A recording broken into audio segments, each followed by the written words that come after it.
Olá pessoal, professor Celso Medeiros, chegamos na aula 27, né? E nessa aula nós vamos falar de mínimo múltiplo comum. O mínimo múltiplo comum a gente já chegou a falar um pouquinho nele quando a gente falou de operação de soma e subtração de frações, mas falamos muito por cima, né? Quando nós falamos na aula passada de divisibilidade, nós falamos sobre o mínimo múltiplo comum, né? Agora nós vamos entrar um pouquinho mais de detalhes, né? Como que a gente faz para encontrar o mínimo múltiplo comum. E daí o conceito que nós vimos dos divisores são importantes para a gente estabelecer esses critérios de mínimo múltiplo comum.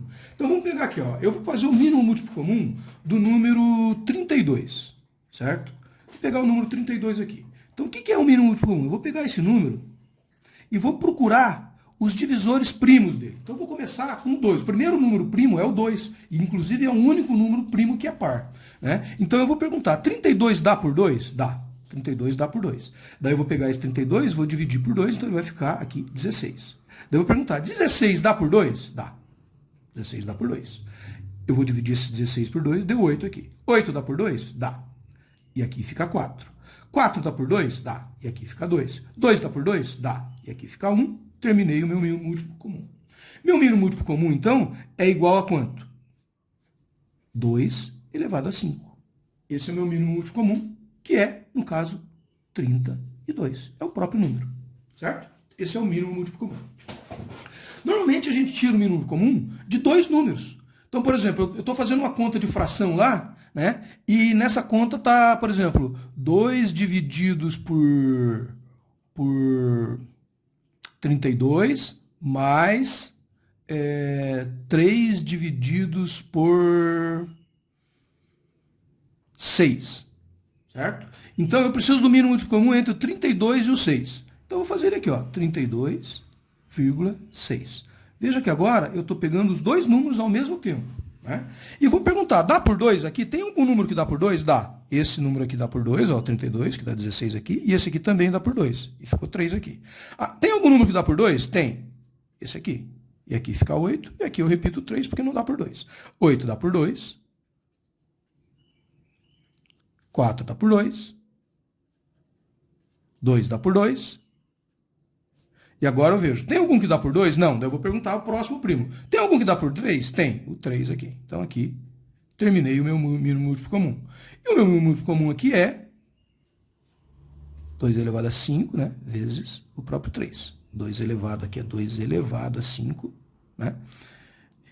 Então, 32 vezes o 3 vai dar 96. Ah, professor, por que você coloca 2 elevado a 5 aqui? Para a gente já ir acostumando, porque a gente vai usar bastante isso quando a gente faz cálculo de raiz, tá? Mas no mínimo múltiplo comum, o que interessa é esse número final aqui, ok? Então isso aqui é um costume que eu tenho, de sempre que eu termino, eu acabo verificando qual que é o expoente, porque quando eu tenho um expoente, eu vou colocar dentro da raiz e isso vai me ajudar a resolver questões de raiz, né? Então, pessoal, eu acho o mínimo múltiplo comum dessa forma, né? Então, aqui nessa expressão, o meu mínimo múltiplo comum é 96, eu queria achar o mínimo comum desses dois aqui, eu achei o mínimo múltiplo comum fazendo essa operação. Eu poderia ter o mínimo comum entre 3, entre 4, entre 5? Poderia.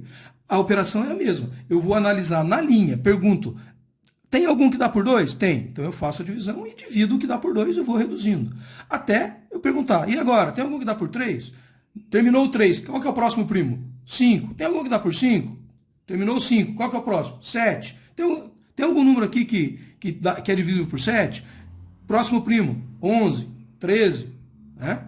E assim você vai fazendo. Normalmente, nas questões que aparecem nessas provas de Enem, etc., a gente não vai passar dos números primos de 13, 17, 19, né? Dificilmente a gente vai passar de um número primo de 19, né? Mas, por exemplo, professor, precisei saber. Bom, vamos ver. O 20 é primo? Não, nenhum par é primo a não ser o 2. O 21, 21, 3 vezes 7 é 21, então não é primo. 22 não é primo porque é par. 23, vamos verificar. O 23 é divisível por 1, por 2, por 3, por 4, por 5, por 6, por 7, por 8, por 9? Não, ele não é divisível por nenhum desses números, então ele é primo, né? Quando o número chega com 3 dígitos, eu posso verificar se ele também é divisível por 11, por 12, por 3, daí complica um pouquinho mais, às vezes, para você descobrir manualmente se o número é primo ou não.